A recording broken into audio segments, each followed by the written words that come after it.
4월 과학의 달을 맞아 과학계 주요 인사와 깊이 있는 이야기를 나눠보는 시간을 마련했습니다. 네, 오늘 마지막 순서로 한국과학기술원 카이스트 이광형 총장을 모셨습니다. 어서 오십시오. 네, 안녕하십니까. 네, 나와주셔서 고맙습니다. 총장님께서는 지난 85년에 그 카이스트 교수로 부임을 하시고 벌써 37년째 카이스트와 함께하고 계십니다. 평생을 카이스트를 위해서 헌신하셨다 해도 과언이 아닌데 지난 2월 17대 카이스트 총장으로 취임하셨잖아요. 이제 막 2달이 지났는데 지난 소회 밝혀주시죠. 카이스트가 이번 이제 금년을 통해서 이제 50주년이 됐습니다. 50주년이라는 거는 이제 새로운 또 100년을 준비하는 그 시기에 됐는데 이때 카이스트 총장이 돼가지고 학교 내부 외부의 많은 기대 속에 아주 많은 부담을 느끼면서 일을 시작하고 있습니다. 네. 많은 또 책임감을 느끼실 것 같은데요.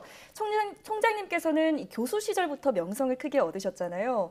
큰 인기를 끌었던 드라마 카이스트 속의 괴짜 교수의 실제 인물로 알려졌는데 이 괴짜 교수라는 명칭이 어떻게 다가오시나요?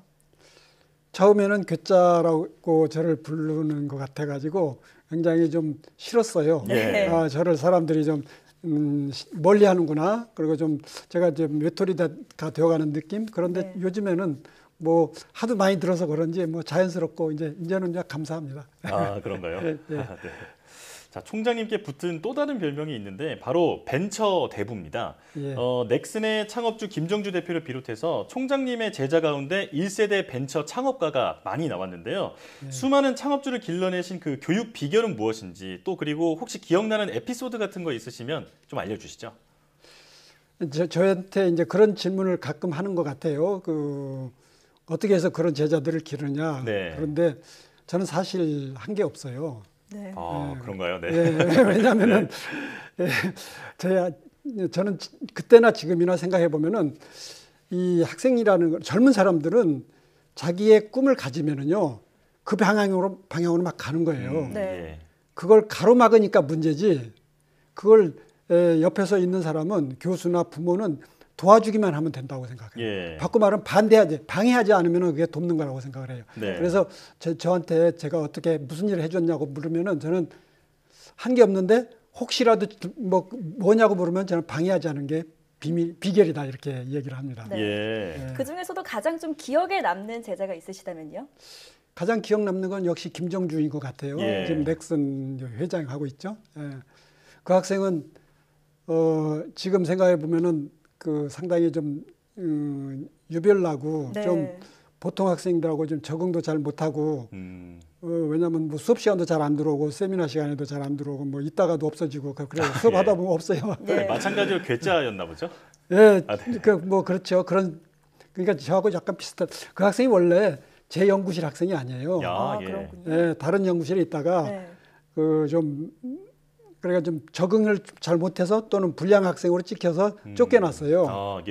그래가지고 복도에 내앉았는데 복도에 쫓겨났어요. 복도로 쫓겨났어요. 근데 갈 데 없으니까 이제 제 방에 왔는데 제 방에 온 이유가 아마 이광영 교수 랩에 가면은 하고 싶은 대로 해도 된다. 뭐 출석 안 해도 된다. 이러니까 왔을 거예요.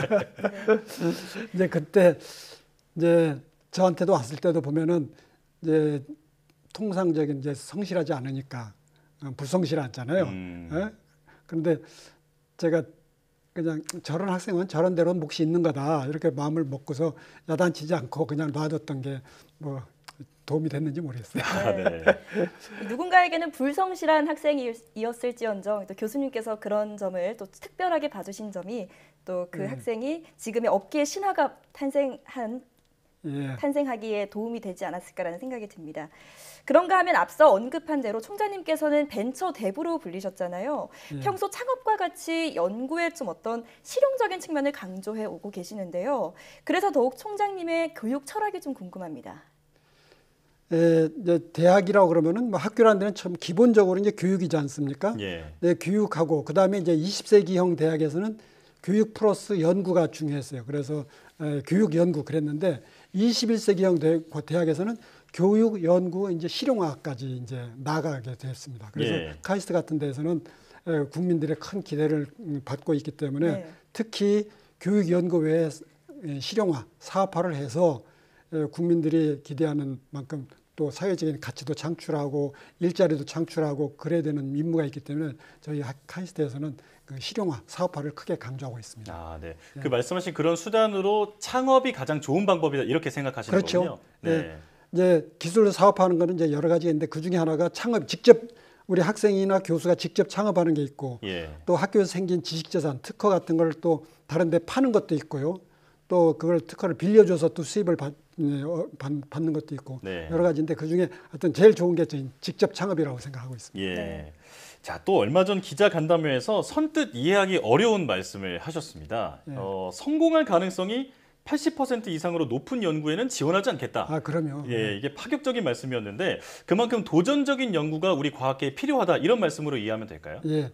지금 현재 우리나라에 그 많은 연구가 이루어지고 있는데 그 연구 결과를 이렇게 통계를 보면은 90% 이상이 다 성공이에요. 아, 예. 예, 성공으로 마무리합니다. 그런데 매년 그렇게 많은 연구가 이루어지고 성공하는데 획기적으로 국가의 부를 창출하는 그런 결과는 안 나와요. 예. 그거는 뭐냐면은 다른 나라에서 했던 거 비슷한 거 그냥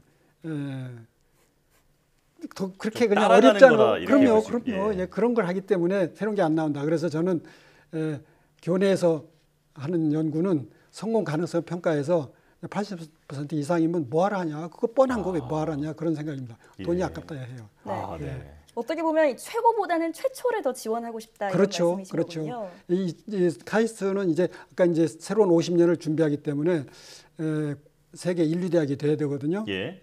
지금 현재 카이스트를 전 세계에서 대학 평가하면 작년에 39등이에요. 근데 39등 가지고는 세계 인류 대학이라는 소리는 못 들어요. 그러니까 20위 안에 들어야 되거든요. 아, 예. 19등 안에 들어야 됩니다. 그러기 위해서는 다른 나라에서 하는 걸 따라가면은 그 안에 들 수가 없어요. 네. 인류 대학. 그래서 안 하는 거. 그래서 교수님들에게 저 각 연구실에서 세계에서 최초로 하는 거 하나씩은 하고 있자. 아, 예. 그 전에는 교수님들한테 물어봤어요. 교수님의 경쟁자가 누구입니까? 물으면 뭐 미국에 누구가 있고 프랑스에 누가 있고 영국에 누가 있다 이렇게 답하시는데 이제는 그런 답을 하실 수 없는 주제를 해야 돼요. 네. 경쟁자가 없습니다. 나는 이거 하는데 세상에 나 혼자입니다. 이런 걸 해야지 나중에 인류대학이 되는 거죠. 예. 네. 말씀하셨던 것처럼 이 최고보다는 최초가 되기 위해서는 포스트 AI 시대에 대비해야 한다 이렇게 네. 말씀하셨다고 전해 들었는데요. 구체적으로 어떤 내용인가요? 지금 AI 세상이 되지 않았습니까? 네. 그러니까 모든 사람들이 AI를 얘기하고 있어요. 전 세계 모든 대학이 AI 준비하고 기업들이 준비하고 연구소가 준비하고 있어요. 카이스트도 물론 열심히 하고 있어요. 또 잘하고 있어요. 그런데 여기에 머무르면 안 된다 이거죠. 남들이 다 AI 준비할 때 우리는 그 다음을 준비하는 그룹이 있어야 된다. 그래서 포스트 AI. 그래서 포스트 AI라는 거는 10년이나 20년 후에는 AI가 많이 일상화되지 않겠습니까? 네. 예. 그러면 그 일상화된 세상 속에는 인간이 우리의 삶은 좀 달라지지 않겠어요? 그런 삶을 우리가 상상을 하면서 그때는 우리가 무엇을 원할 것인지 그걸 미리 준비하자는 거죠. 예. 그것이 바로 포스트 네. AI입니다. 네. 개척자가 되어야 세계를 선도할 수 있다 이렇게 정리할 수 있겠습니다. 그렇죠. 자, 과학기술은 사람이 발전시키는 건데요. 그래서 우리 과학 그 경쟁력 강화에는 인재 양성이 가장 핵심이다 이런 말씀을 평소에 많이 해오셨습니다. 후학 양성에 특히 힘써오신 분으로서 지금 우리 과학 교육에는 어떤 부분이 가장 중요하다 좀 조언해 주실 게 있을까요? 대학은 대학대로, 개인은 개인대로 개성을 중시하는 존중하는 그런 게 필요하잖아요 생각이 들어요. 예. 우리나라가 너무 뭐랄까요 획일적이랄까요 모두 다 비슷한 사람을 만들어내지 않습니까? 네. 그래서 각자 고유한 빛깔을 가진 사람.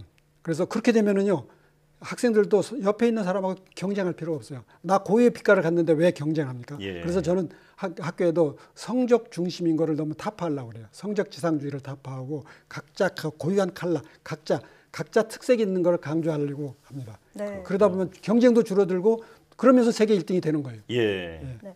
말씀해 주셨던 조언은 비단 과학교육뿐만 아니라 모든 분야에서 어떤 자율성과 그리고 다양성이 중요하다 이렇게 예. 강조해 주셨는데요. 그런가 하면 이 총장님께서는 질문하는 인재의 중요성을 언급하시면서 인문학 분야를 강조하고 또 미술관도 건립하겠다 이런 네. 계획을 밝히셨습니다.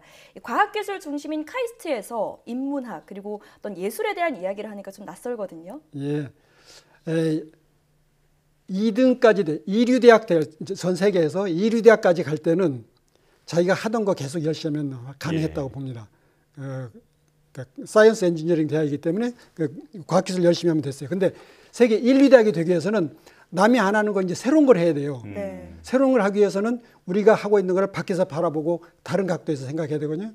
그러기 위해서는 문화 예술을 생각해야 돼요. 그래서 예술이라는 건 뭐예요? 우리 일상 속에서 있던 데서 멀어져 가지고 우리 하는 걸 새로 바라보는 게 같지 않습니까? 예. 네. 그래서 미술관, 음악 이런 걸 중시하고요. 또 제가 앞에서 10년, 20년 후에 일어날 일을 미리 상상해서 하자고 그랬잖아요.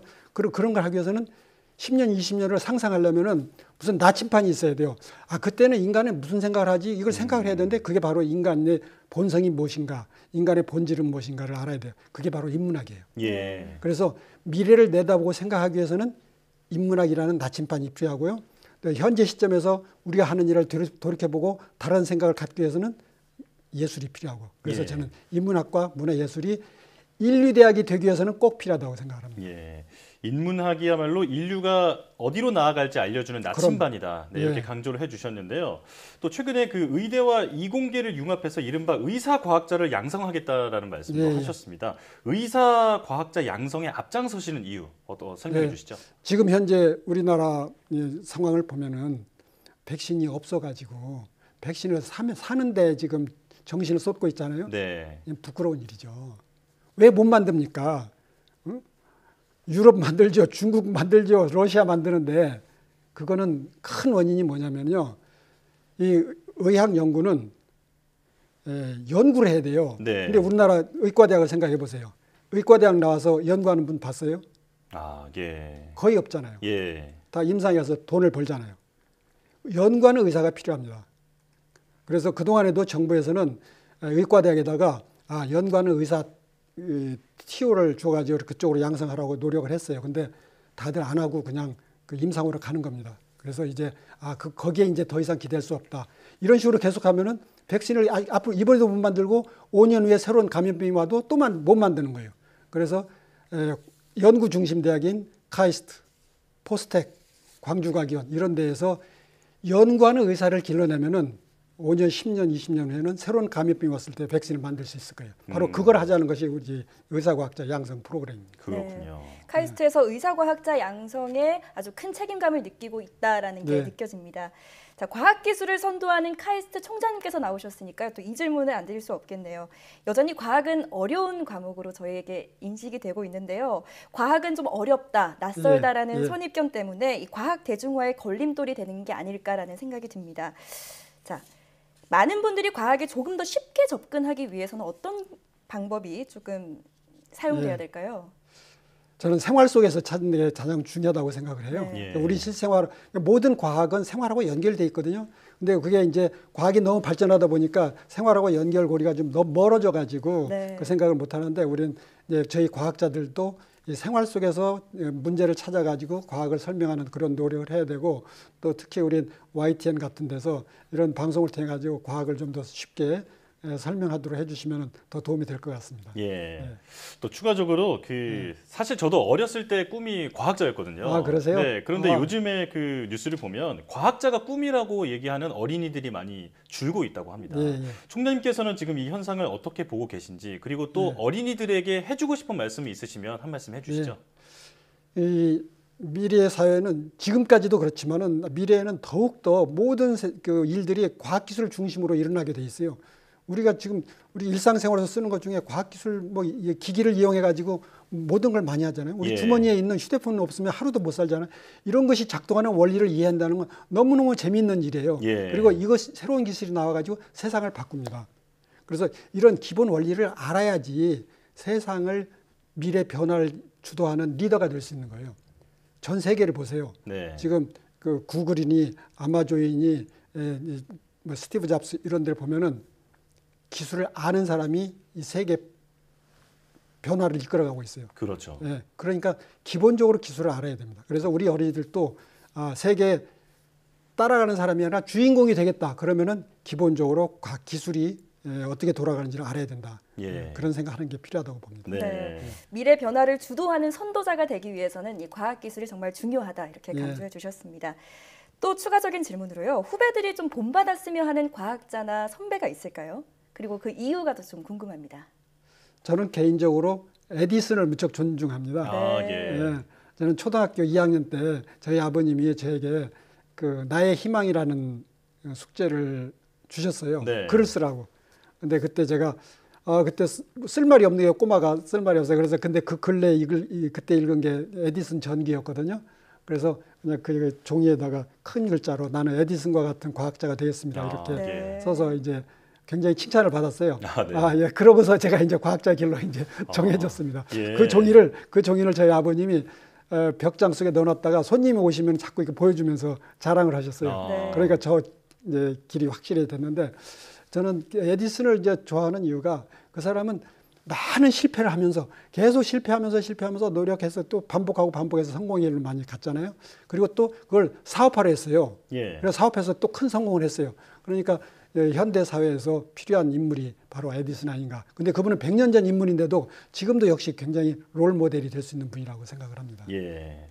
자, 과학의 달을 맞아서 총장님과 함께 우리 과학계가 나아가야 할 방향에 대해서 말씀을 나눠봤는데요. 특히 인재를 어떻게 양성해야 할지 깊이 있게 생각을 나눠보는 시간이었습니다.